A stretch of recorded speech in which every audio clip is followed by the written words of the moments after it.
are a lot of tariffs out there, and part of what we do is to just kind of keep track of them. I guess the way I try to keep track of them is by seeing them through the eyes of how they might affect real world people. And so what we want to do is to clarify what the policy is that's actually happening in the real world. The actual government action. Actual government action, right? That's what goes into the nerdy thing called the Federal Register, and that's what changes the tariff rates at the CBP, the Customs and Border Protection, when goods show up at the border and suddenly it's those things that matter, not what the president said on Truth Social or whatever. Everybody remembers back to the first Trump administration.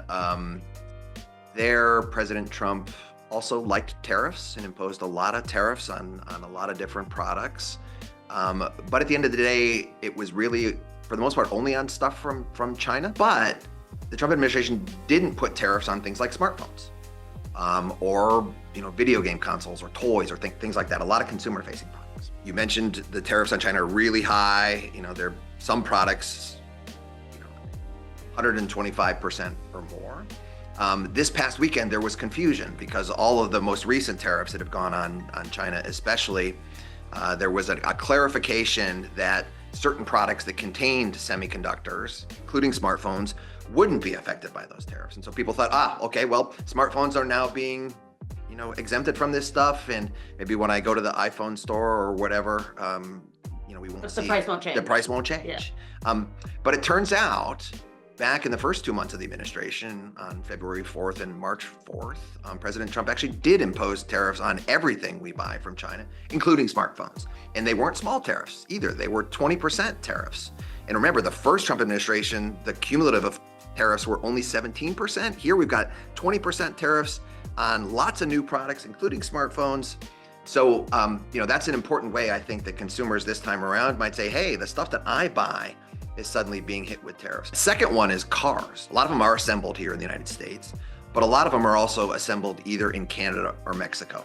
Under the rules of the US-Mexico-Canada agreement, this is the free trade agreement between our three countries, there are what they call rules of origin for automobiles. And it basically says, provided that 75% of the value of the content of the inputs, the engines, transmission, the steering wheel, the tires, all that value of all that stuff put together is coming from North America, the car qualifies for a zero tariff once it goes over the border. So assembled in Mexico, it's got 75% American content, can come into the United States without a tariff on it.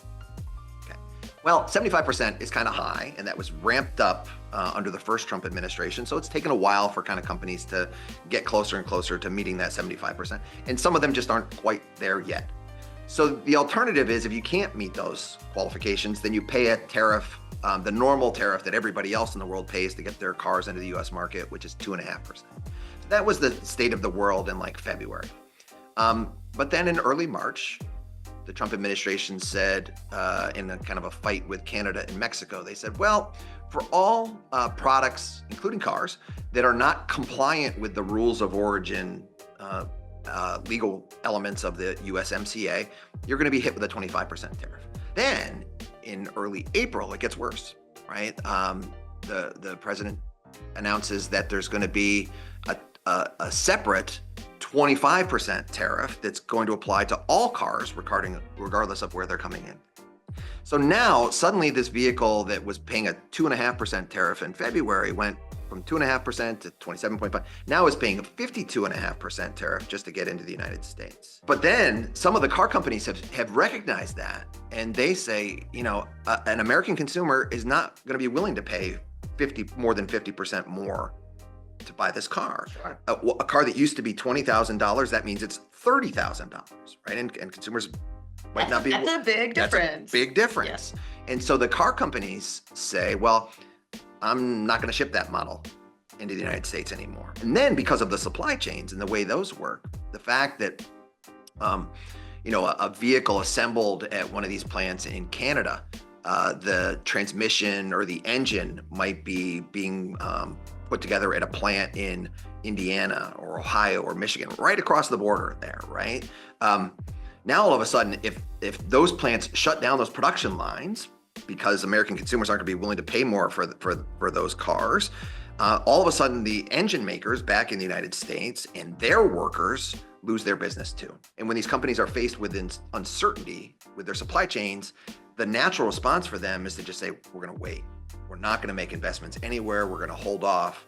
And that is not good. But I think these are the ways that Americans can expect to be impacted by these tariffs. Higher prices for certain things, shortages, not getting access to products that they might have had access to before, and then through these supply chains, potentially impacting their jobs and potentially affecting, their wages or income in ways that, we haven't seen.